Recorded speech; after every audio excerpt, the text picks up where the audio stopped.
Hey, guess what? Bernie Sanders won New Hampshire. He won New Hampshire, and I'm honestly a little bit surprised that I'm able to tell you that he won New Hampshire because I'm still a little bit traumatized after Iowa. Like, I was honestly skeptical that we'd even see the results tonight, but we got the results, and Bernie won. It wasn't by a wide margin. It was relatively close, with Pete Buttigieg coming in a close second. I wanted there to be a little bit of space between him and Pete. Nonetheless, he won, and I'll take it.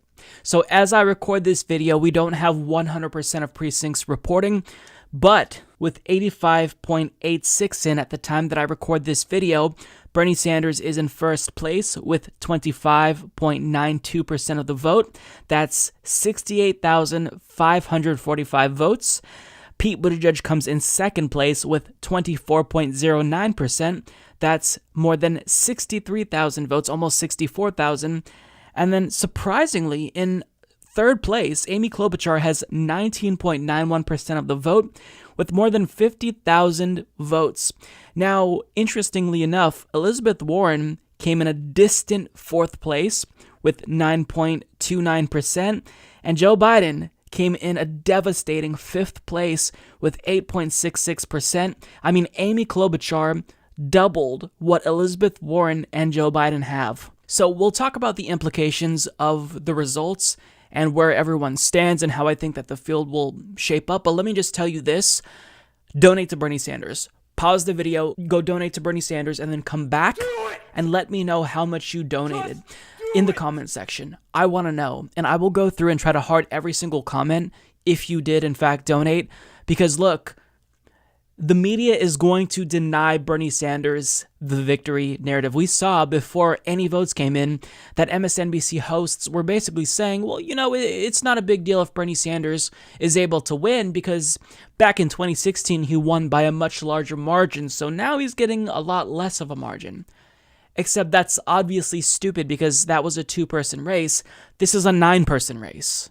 So, I mean, the fact that we have to explain that, it's not that we do have to explain it. It's that these are hacks and they want to deny Bernie Sanders a narrative. And according to the people at MSNBC, in the event Amy Klobuchar came in third, which she did, they wanted to make it seem as if that's the bigger story. So let me share a tweet from New York Times reporter Trip Gabriel. I honestly don't know if he's being serious. I think he is. But this is what he says with regard to the media narrative. Number one story of the night is Amy Klobuchar. Number two story of the night so far is Pete Buttigieg coming closer to Bernie Sanders than expected. So it doesn't matter that Bernie Sanders won. The narrative will not be that Bernie Sanders won. The narrative will be that Amy Klobuchar and Pete Buttigieg have momentum. Bernie, not so much. So the reason why it's so important that we donate to Bernie Sanders, because if we can absolutely just drive up his numbers, get him to 4, 5 million possibly, that is going to force the media to realize that he does in fact have momentum. Now that still might not, encourage them to cover him. But I remember back in 2016, I can't remember which primary, I think maybe it was after Michigan, we donated like 6 or 7 million to Bernie Sanders after that election, and the media did talk about it, right?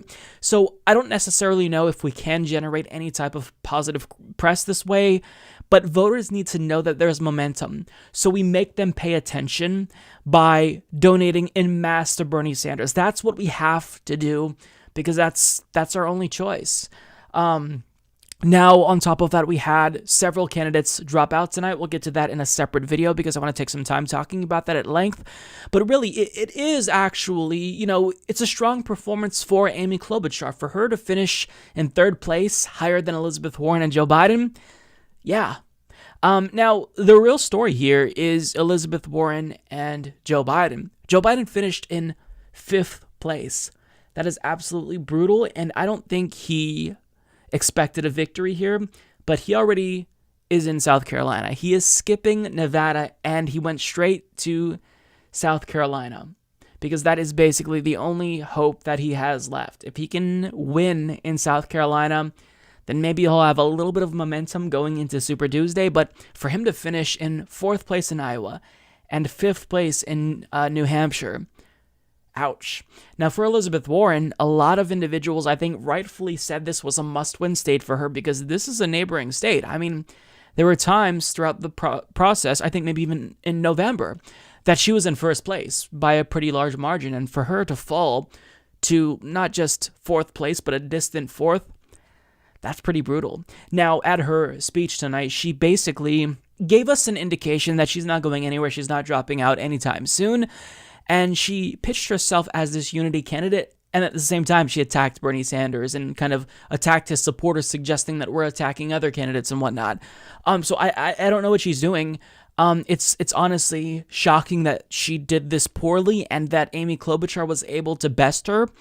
And if she truly believed in, uniting to take on a moderate and get progressive change, now's the time that if I'm Elizabeth Warren and I care more about policy than my own political career, I would consider dropping out. Now, this is totally her decision, right? I'm not going to be ruthless and say, drop out now, hack. But I mean, back in, October, a lot of Elizabeth Warren supporters were basically saying around the time Bernie Sanders had his heart attack that maybe he should consider dropping out and supporting Elizabeth Warren if you truly want a progressive to win.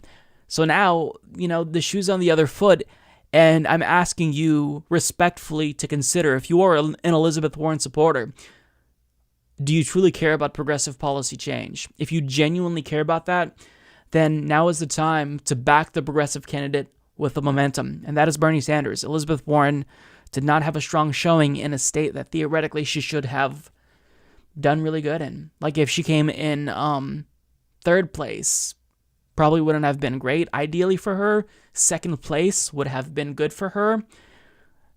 But I mean, fourth place. Man, that's brutal. But overall, Bernie Sanders is the winner. And my goal was for him to win by about 5 points. But, last week we saw some polls that showed Pete Buttigieg had some real momentum because of that media bump that they gave him after the Iowa debacle. But after that debate, even though I thought that Amy Klobuchar didn't perform very well because she said the same thing that she always said, she did eat into Buttigieg's lead. So we kind of have Amy Klobuchar to thank for, pulling back Pete Buttigieg a little bit. And Bernie Sanders, at his victory speech tonight, he said rightfully so, he won Iowa because he got the most votes. So this is a victory. Take this victory, but let's make sure that we do what we can to donate to Bernie Sanders, even if you just have $1. Make sure that the media has to pay attention to at least the amount of people that donated to him. Even if they don't, let's give it a try. But we're on to Nevada. That's not this Saturday, but next Saturday. And I think we have a good shot, but we have to work very, very hard. Amy Klobuchar and Pete Buttigieg, they're going to have a little bit more of a difficult time in Nevada because that is the first state that isn't super, super white. So they're going to really have to perform if they want to, keep up with this momentum.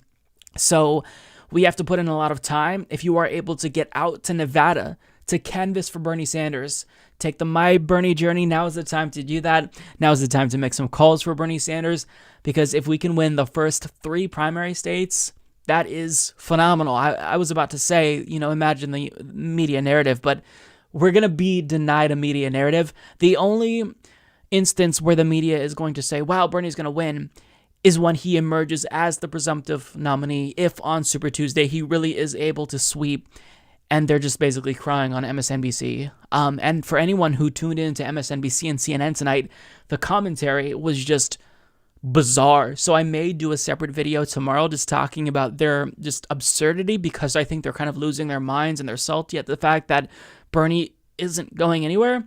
And you see people like Joy Reid supporting an individual like Bloomberg, when today we found out that he made very, very racist remarks because he's racist.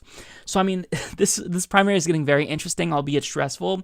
I kind of watched as the numbers came in, and I had a little calculator, and I kept calculating the distance between Bernie Sanders and Pete Buttigieg. Not the healthiest thing in hindsight to do mentally, because I really overworked myself into a frenzy every time new numbers came in.